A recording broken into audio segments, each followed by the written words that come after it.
मेरे श्री गुरु महाराज की साचे दरबार की श्री नगरी निवासी भगवान की बोलो श्री परमहंस दयाल जी महाराज की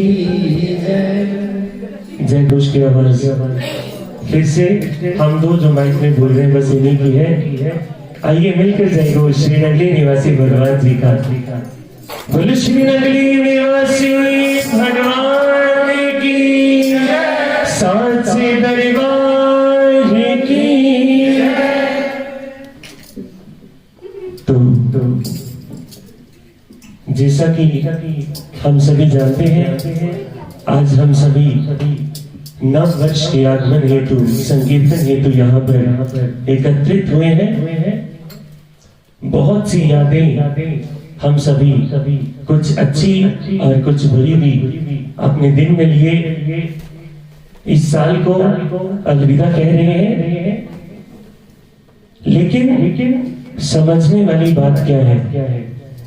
समझने वाली बात क्या है कि ये जो समय है ये एक बार जब निकल जाता है तो दोबारा हाथ नहीं आता।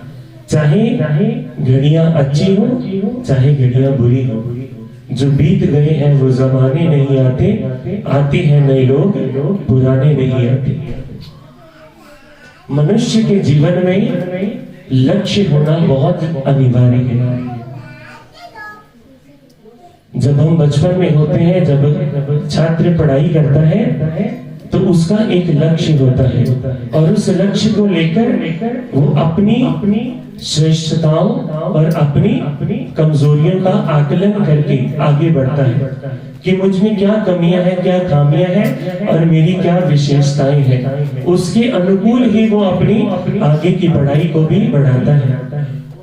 इसी प्रकार हमारा भी एक लक्ष्य होना चाहिए मनुष्य का। हमें ये श्रेष्ठता है कि हमें विवेक है और हम अपने जीवन का निर्णय ले सकते हैं। तो मनुष्य को लक्ष्य होना बहुत जरूरी है। बिना लक्ष्य के हम ऐसे हैं जैसे चौराहे पे खड़ा एक व्यक्ति जो चौराहे पर तो खड़ा है लेकिन उसको समझ नहीं है मुझे किस ओर जाना है। तो लक्ष्य होना बहुत जरूरी है। जब गुरुद्रोण अपने सभी शिष्यों को उस पेड़ पर पड़ी चिड़िया की आंख को बेधने को कहते हैं तो सभी शिष्यों को कहा गया, लेकिन केवल अर्जुन के अतिरिक्त और कोई भी जान नहीं पाया। क्यों? क्योंकि जब उनसे पूछा गया तो वो कोई कहता मुझे पेड़ दिखाई दे रहे हैं, कोई शाखा दिखाई दे रही है, कोई कहता मुझे चिड़िया दिखाई दे रही है, लेकिन केवल एक अर्जुन था जिसको जब पूछा गया कि तुम्हें क्या दिखाई दे रहा है तो उसने कहा मुझे केवल और केवल चिड़िया की आंख दिखाई दे रही है। क्यों? और परिणाम आपके सामने स्पष्ट है, क्योंकि उसका लक्ष्य जो था वो उसको स्पष्ट था, उसको मालूम था कि मेरा ये लक्ष्य है और उसी की ओर वो केंद्रित था।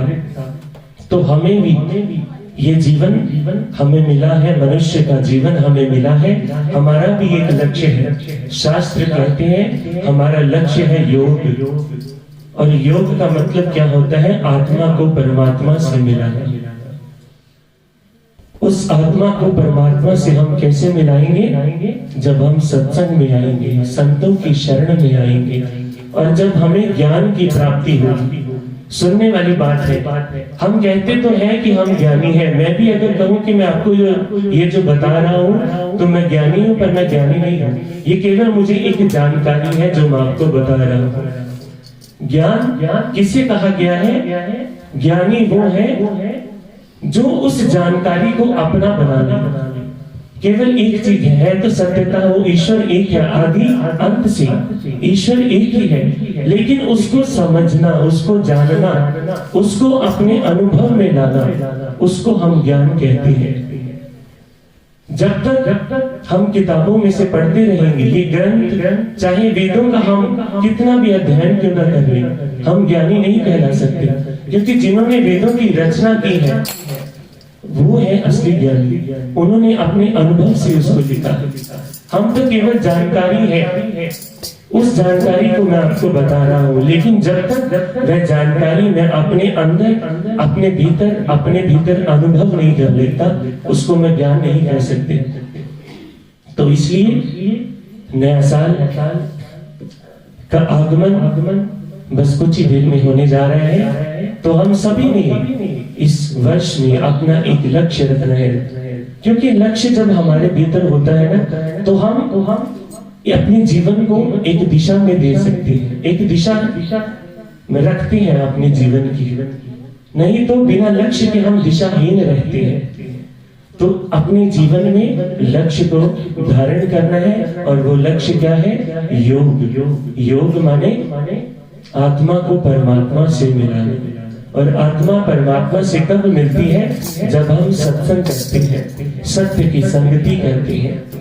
संत महापुरुष कहते हैं, गंगा पापम शशि तापम दैन्यम कल्प तरुस्तता किंतु पापम तापम च दैन्यम च गनस्ति साधु समागम।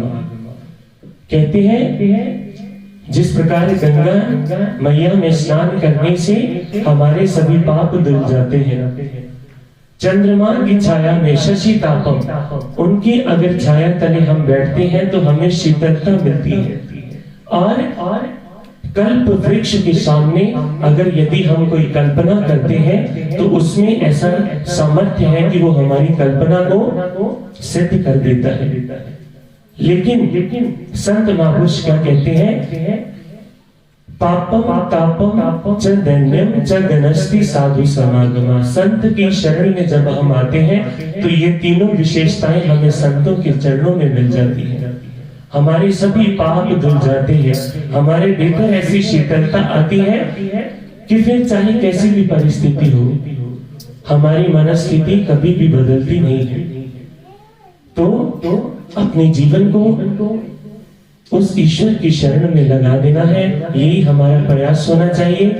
तो इस नववर्ष का हम सब ने बड़ी धूम से आगमन करना है। तो आइए संकीर्तन का आनंद लेते हुए सभी ने मेरे साथ मिलकर ताली के साथ क्या कहना है?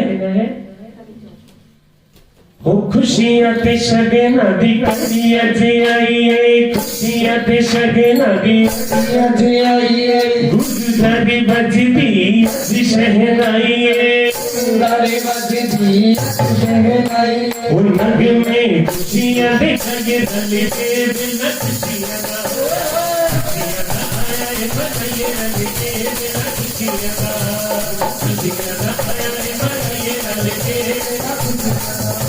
Oh, happy New Year, happy New Year, happy New Year, happy New Year, happy New Year, happy New Year, happy New Year, happy New Year, happy New Year, happy New Year। खुशियाँ के शगे नदी कड़िए थी आइए, शादी करके खुशियाँ के शगे नदी कड़िए थी आइए, गुरु कदी बसी थी अधीश है आइए, और रज में खुशियाँ दिखाइए रले दिला खुशियाँ दा, रले दिला खुशियाँ दा।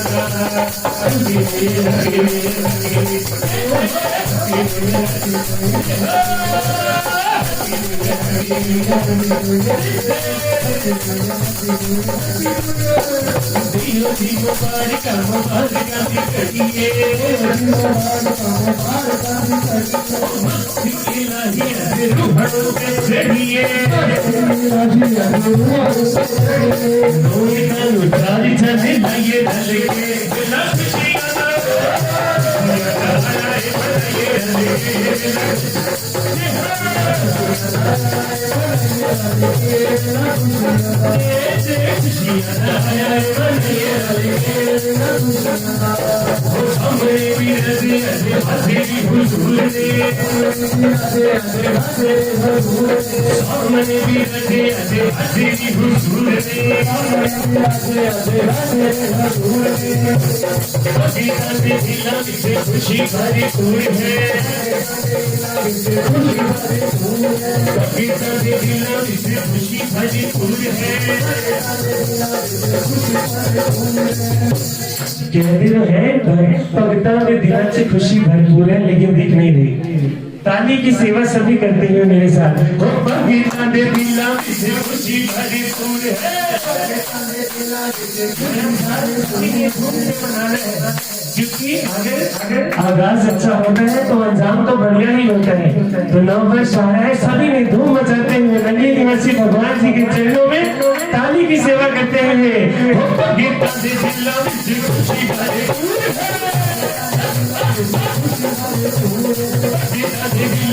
खुशी भरी फूल है और सारे धूम मचिए भले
नया साल हम कैसे मनाएंगे?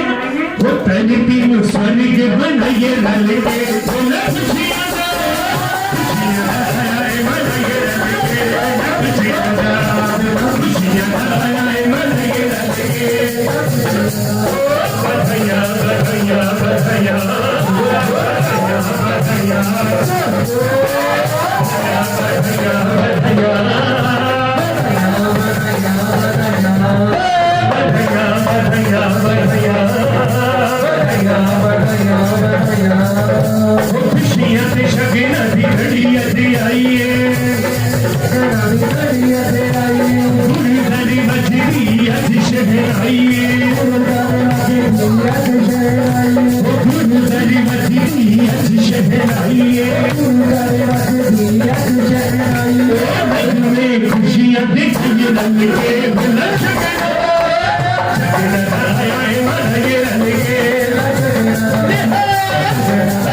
मेरे दादा के दीवाने दसो दीवाने नगरी वाले दीवाने दसो नगरी वाले दीवाने दसो मेरे दादा के दीवाने ने बनाई बैठे टोलियां दीवाने ने बनाई बैठे टोलियां मस्ती के रंगा से खेली जान होलियां नवे साल की खुशी में खेली जान होलियां रंग सारियां नू अपना चढ़ाई जाने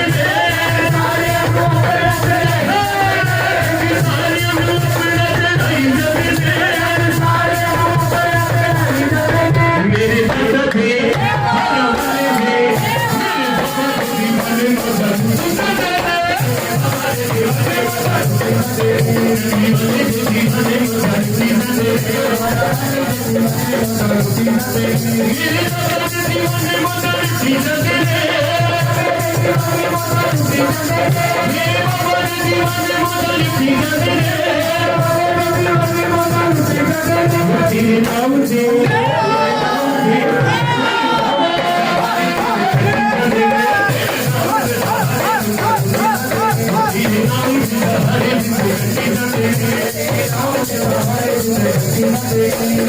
सारी रल मिल खुशियां मनाते